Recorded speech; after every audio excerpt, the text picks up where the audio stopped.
ہاں سر میرے تو گل آئے گی تو پھر میں سنت دساں گا، ورنہ پوری دنیا کو کہانی مسلمانوں نے یہی کرائی ہوئی ہے کہ کھڑے ہو کے پانی پینا گناہ ہے،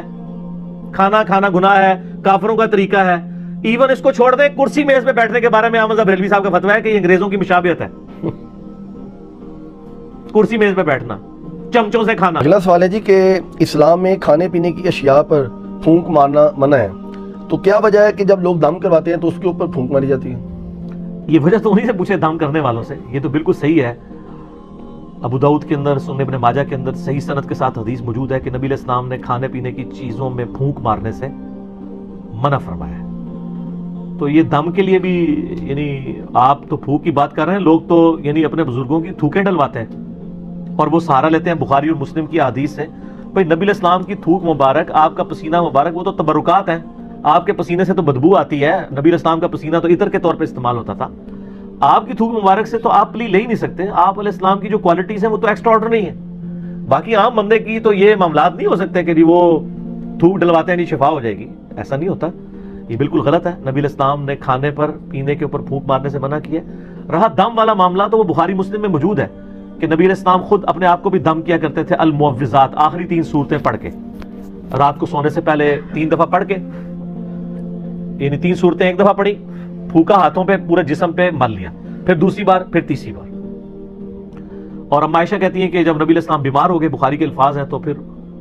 میں یہ صورتیں پڑھ کے آپ کے مبارک ہاتھوں پہ دم کر کے آپ کے ہاتھوں کو آپ کے جسم پہ پھیر دیتی تھی، اپنے ہاتھوں کو نہیں سر، پوائنٹ ٹو بی نوٹڈ، نبی علیہ السلام کے ہاتھ برکت والے، حضور کے ہاتھوں میں پڑھ کے حضور کے ہاتھوں کو جسم پہ پھیر دیا کرتی تھی۔ یعنی شیاطین، جنات، جادو اور نظر بد کے اگینسٹ یہ المعوذات، 3 پناہ دینے والی صورتیں ہیں، سورہ الاخلاص، سورۃ الفلق اور سورۃ الناس، قرآن کی بھی آخری 3 صورتیں۔ یہ والا دم تو ٹھیک ہے، لیکن پانی کے اوپر دم کرنا اور پانی کے اوپر یعنی پھونک مارنا یہ جراثیم والا معاملہ ہے۔ ایون جامعہ ترمذی کے اندر یہ بھی حدیث موجود ہے کہ نبی صلی اللہ علیہ وآلہ وسلم نے فرمایا کہ اگر کوئی شخص پانی پیے نا تو وہ پانی کے اندر سانس نہ لے، سانس لینے، کیونکہ سانس لینے سے بھی تو پھونک چلی جائے گی نا، یعنی گلاس کو اپنے منہ سے ہٹا کے سانس لے۔ اور اسی حدیث کے اندر الفاظ ہیں، ایک صحابی کہتے ہیں کہ اگر پانی پیتے ہوئے اس میں کوئی تنکا آ جائے پھر میں کیا کراں؟ وہی سوال ہے نا۔ اور کیا عورتیں کیا بچوں کے لیے دودھ ابال کے دیتی ہیں نا، وہ ملائی ہٹانے کے لیے پھونک مار دیتی ہیں۔ وہ صحابی نے بھی پوچھ لیا اسی حدیث کے اندر ابو داؤد ترمذی میں کہ یا رسول اللہ اگر تنکا آ جائے تو آپ میں تنکا نکال کے باہر کر، پھونک کیوں مارنی ہے؟ تو یہاں پہ بھی میں یعنی کب کسی کو دیکھتا ہوں نا، میں رات کو وہ بھائی مجھے کہتی ہے نماز کے بعد نا وہ کشمیری چائے تو لے آنا میرے لیے، تو میں لینے گیا تو وہ جو لفافے اٹھا رہا ہے نا پہلے اس میں پھونک مارتا ہے، اس کو کھولنے کے لیے اس میں چائے ڈالتا ہے۔ تو میں نے اس کو کہا یار یہ پھونک مارنا منع ہے، نبی علیہ السلام نے منع فرمایا، تم مطلب پھونک مارنی بھی ہے آپ یعنی باہر ویسے پھونک مار لیں، اس کو لفافے کو کھولنے کے لیے پھونک مارنے کی ضرورت نہیں ہے، لفافہ ایسے کھولیں اس میں چائے ڈال لیں، یعنی آپ منہ سے کام جو کر رہے ہیں وہ آپ ہاتھ سے کر لیں۔ جو میں نے بتایا ابو داؤد ترمذی میں الفاظ ہیں، نبی علیہ السلام نے فرمایا ہے کہ تو نے تنکا ہٹانا ہے تو وہ ہاتھ سے ہٹا لے، پھونک نہ مار اس میں، اور سانس بھی نہیں لے گا،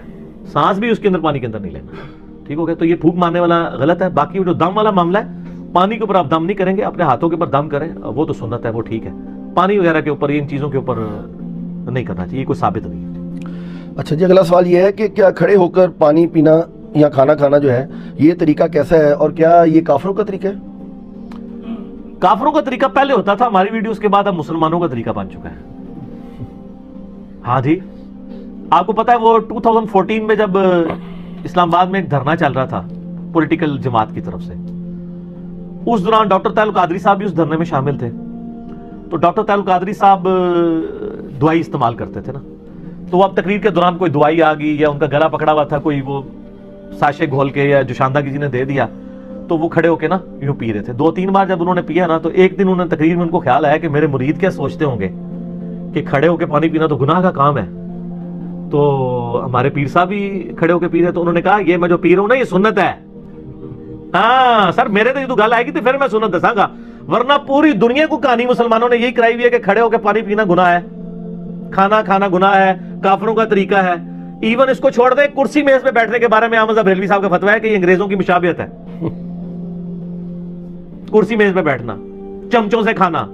پتہ نہیں یہ مطلب کیا کہا رہے ہیں یہ لوگ۔ اچھا تو وہ انہوں نے پھر کہا کہ نہیں یہ تو سنت ہے، اور انہوں نے کہا جی مولا علی بھی کھڑے ہو کے پانی پیا کرتے تھے۔ بس انہوں نے تو خیر اتنا بتایا، میں آپ کو پوری حدیث بتاتا ہوں، صحیح بخاری میں یہ حدیث موجود ہے کہ مولا علی رضی اللہ تعالیٰ عنہ علیہ السلام جب یعنی امیر المومنین بنے تو ظاہر ہے انہوں نے دارالخلافہ کوفے میں شفٹ کر لیا تھا، تو آپ کی عادت تھی کہ آپ زور سے لے کے مغرب تک نا نمازوں کے اوقات کے لیے مصلی پہ آتے تھے، اس کے بعد ممبر پہ چڑھ کے لوگوں کو مسائل سکھایا کرتے تھے دین کے، ایون لوگ تابعین آ کے وضو کا طریقہ بھی سیکھا کرتے تھے، بالکل بیسک چیزیں بھی۔ تو مولا علی علیہ السلام نے ایک دن یعنی وہ اپنے مسائل زور کے بعد بیان کر رہے تھے، اس دوران وضو کر کے بتایا لوگوں کو، وضو کا طریقہ سکھایا، اور اس کے بعد جب وضو کا جو پانی بچ گیا تھا نا اس کو کھڑے ہو کر پیا، اور فرمایا کہ میں نے کھڑے ہو کے پانی اس لیے پیا ہے کیونکہ میں نے کوفے میں لوگوں کو دیکھا ہے کہ وہ کھڑے ہو کے پانی پینے کو معیوب سمجھتے ہیں، جبکہ میں نے نبی صلی اللہ علیہ وآلہ وسلم کو خود کھڑے ہو کے پانی پیتے ہوئے دیکھا ہے۔ اچھا وہ سر زمزم نہیں تھا، اس میں بھی مولویوں نے نا پاک چھوڑ دی، انہوں نے کہا جی وضو کا بچا ہوا کھڑے ہو کے پی سکتے ہیں، عام حالت میں نہیں پی سکتے۔ یہ گورے کو جب بتائیں گے نا تو وہ تو آپ کے اوپر ہنسے گا، آپ کا مریض تو چپ کر جائے گا، وہ پوچھے گا یہ کون سا طریقہ ہے بھائی، پانی تو پانی ہے، چلے زمزم کو آپ نے لادا کر لیا۔ بخاری مسلم میں یہ حدیث موجود ہے کہ نبی علیہ السلام نے زمزم کو کھڑے ہو کے پیا، ہمارے نزدیک تو وہ دلیل بھی کھڑے ہو کے لیے کافی تھی، زمزم بیٹھ کے بھی پی سکتے ہیں، زمزم کھڑے ہو کے بھی، دونوں سنت طریقے ہیں۔ مولا علی نے اس میں فرمایا کہ تم معیوب سمجھتے ہو کھڑے ہو کے پانی پینے کو، کیٹاگوریکل مینشن کیا، آپ نے یہ نہیں کہا کہ وضو کا بچا ہوا پینے کو، آپ نے کیٹاگوریکل بتایا کہ نبی علیہ السلام نے کھڑے ہو کے پانی پیا ہے۔ اور اس کی سپورٹ میں ایک اور حدیث ہے ترمذی اور ابو داؤد میں، بڑی رکت انگیز حدیث ہے جی۔ ایک صحابی کہتے ہیں نبی علیہ السلام میرے گھر تشریف لائے تو میرے گھر میں ایک کونے میں مشکیزہ لٹکا ہوا تھا، پرانے زمانے میں مشکیزوں میں نا پانی سٹور کرتے تھے، اس کے آگے انہوں نے 2-3 اس کے منہ بھی بنائے ہوتے تھے۔ اچھا تو کہتے ہیں نبی علیہ السلام نے نا وہ منہ پکڑ کے نا ایک تو اس میں سے پانی یوں کر کے پیا، کہتے ہیں میں حضور کو دیکھ رہا تھا، اس صحابی کا نام ہے کبشہ رضی اللہ تعالیٰ عنہ علیہ السلام، کہتے ہیں میں نے نظر رکھی ہوئی تھی، جیسے حضور فارغ ہوئے نا وہ میں نے منہ کا حصہ کاٹ کے نا اپنے پاس تبرکن رکھ لیا، مشکیزے کا منہ کاٹ کے انہوں نے تبرکن رکھ لیا کہ نبی علیہ السلام نے اس سے پانی پیا تھا۔ یہ ترمذی اور ابو داؤد کے اندر حدیث موجود ہے، اس میں بھی الفاظ ہے کہ نبی علیہ السلام نے کھڑے ہو کر مشکیزے سے پانی پیا، اس میں تو زمزم ہے ہی نہیں ہے، تو نبی علیہ السلام خود کھڑے ہو کے پی لیتے تھے۔ پھر جامعہ ترمذی اور ابو داؤد کے اندر حدیث موجود ہے کہ نبی علیہ السلام کے زمانے میں عبداللہ بن عمر کہتے ہیں ہم کھڑے ہو کے کھانا بھی کھاتے تھے اور پانی بھی پیتے تھے آپ کے سامنے، اور یہ وہ تابعین کو بتا رہے ہیں، کیونکہ جب کوئی بتاتا ہے کہ اس زمانے میں تو اس کا مطلب ہے کوئی ناسخ و منسوخ والا چکر ہی نہیں ہے۔ اور ایک اور حدیث ترمذی کے اندر موجود ہے کہ نبی صلی اللہ علیہ وآلہ وسلم کے زمانے میں یعنی آپ علیہ السلام کے بارے میں خود آیا کہ آپ علیہ السلام کھڑے ہو کے پانی پی لیا کرتے تھے، اسے منع بھی نہیں فرمایا کرتے تھے۔ البتہ مسلم شریف کی ایک حدیث ہے کہ آپ علیہ السلام نے کھڑے ہو کے پانی پینے سے منع فرمایا، اور ایک اور حدیث ہے مسلم شریف کی کہ جو شخص کھڑے ہو کر پانی پیے تو وہ کیا کرتے، اس حدیث سے لوگ پلی لیتے ہیں، تو وہ حدیث منسوخ ہے، اس لیے مشکات میں آپ یہ دیکھیں گے نا حدیثیں ساری کٹھی ہیں، اس کے بعد وہ منسوخی والی حدیث ہے، یہ حدیث منسوخ ہے، آج کی ڈیٹ میں یہ منسوخ ہو چکا ہے، یعنی نبی علیہ السلام کا جو منع فرمانا تھا وہ منسوخ ہے، آپ نے خود کر کے بتایا، صحابہ کرام نے، عام صحابہ نہیں، امیر المومنین سیدنا علی نے، حضرت ابو بکر عمر عثمان تک بھی اگر کوئی حدیث چھپی ہوئی تھی تو حضرت علی کو تو پتہ ہی ہوگی نا، وہ تو ساروں کے ساتھ رہے، مولا علی نے اگر صحیح بخاری میں آتا ہے کھڑے ہو کے پانی پیا ہے تو پھر بات تو کلیئر ہوگی کہ کھڑے ہو کے پانی پینا اور کھانا کھانا یہ سنت ہے، یہ خلاف سنت نہیں، کافروں کا طریقہ نہیں ہے۔ اذان شروع ہوگی ہے مغرب کی، اذان کا جواب دیں انشاءاللہ، باقی کوسچن آنسر سیشن کا سلسلہ اذان مغرب کے وقفے کے بعد۔ ہاں جی جناب، اذان مغرب کے وقفے کے بعد علمی و تحقیقی مجلس نمبر 39 میں آج 2 دسمبر 2018 کو سنڈے کے دن بقیہ کے کوسچن آنسر سیشنز کا سلسلہ شروع کرتے ہیں انشاءاللہ۔ اگلے سوالات جی اگلا سوال یہ ہے کہ پانی کو 3 سانس میں پینے کا طریقہ جو ہے وہ بیان کر دیں، کیونکہ آج کل ایک ویڈیو آئی ہوئی ہے کسی صاحب کی،